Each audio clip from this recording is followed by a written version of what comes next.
Welcome to Cultivated Live for Friday, May 10th, 2024. My name is Jay Rosenthal. I'm the co-founder of Cultivated Media and the host of this program, Cultivated Live. And since we launched, our goal at Cultivated has been to be cannabis industry first, providing you, the cannabis industry, with the most important, insightful, useful, and timely information. And we do that in two key ways. One, through our daily newsletter at Cultivated Daily, and we do that through this daily live stream, Cultivated Live. We'd love for you to follow us on LinkedIn, subscribe to us on YouTube, and get our daily newsletter in your inbox. How to do all those things is linked below. Now, here is what is driving cannabis news today. And it was or is cannabis earnings season. It's one of the few opportunities that we get to get an inside look at how big cannabis companies are performing and where they expect to invest, divest, or otherwise change up their strategies. It's also the first time we've heard directly from cannabis executives about how they expect rescheduling to affect their business, what it means when 280E tax goes away, a lot of extra cash, and how they're planning to list on major US exchanges the second they are able to do so. Now, Jeremy, who is our editor-in-chief, has a great rundown of the top lines from a ton of companies on cultivated.news. But here are three big ones. Curaleaf reported $48.3 million net loss on $339 million of revenue, or about 7 cents per share loss. Trulieve reported $23 million net loss on almost $300 million in revenue, up 4% or about 16% per share.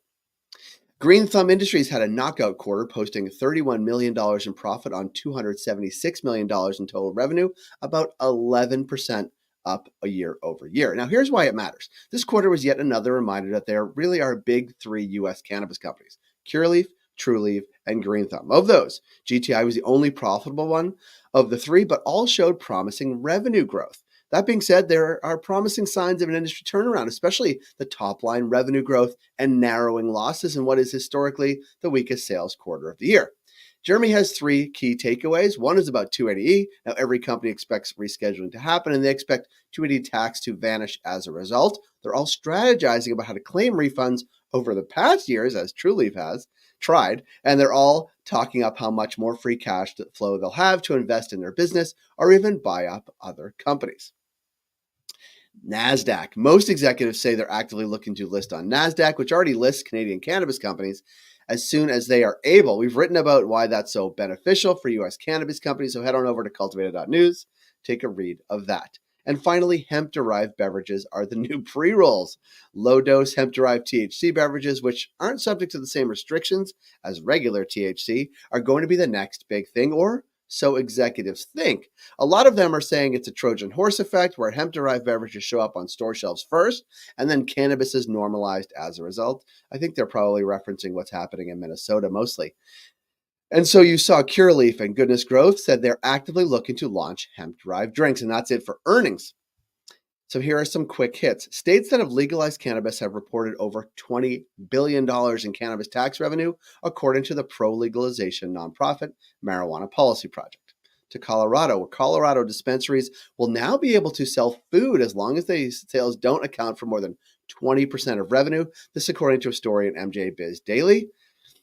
And to Ontario, my home province, where cannabis producers will now be able to sell products farm gate. That's sort of like having a winery, having a store on your vineyard, meaning that product can be sold directly at cultivation facilities. That is good news. And they'll actually be able to sell their own products, exclusive products, on farm gate.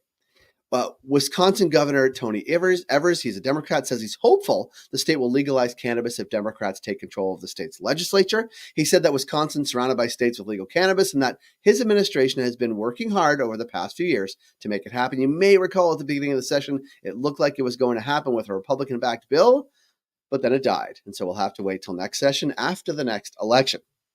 To New York, where Representative Crystal Peoples-Stokes, the Assembly Majority Leader and one of the main architects of New York's legalization bill, told the City New York, that's a publication, that the state should have just funded the embattled $200 million social equity fund rather than go with an outside lender. You can read more about it on our cultivated.news, of course.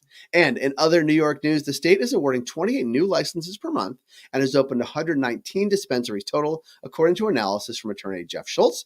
Not bad after a slow start, obviously, and looks like it's about to kick into a higher gear.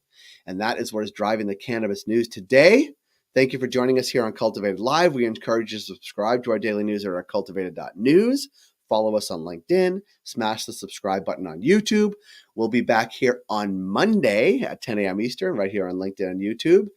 And because it's Friday, it's a great day to buy cannabis at your local dispensary. So head on out today, like I'm going to do, and get ready for your weekend. Again, my name is Jay Rosenthal from Cultivated News. This has been Cultivated Live. We'll see you back here on Monday.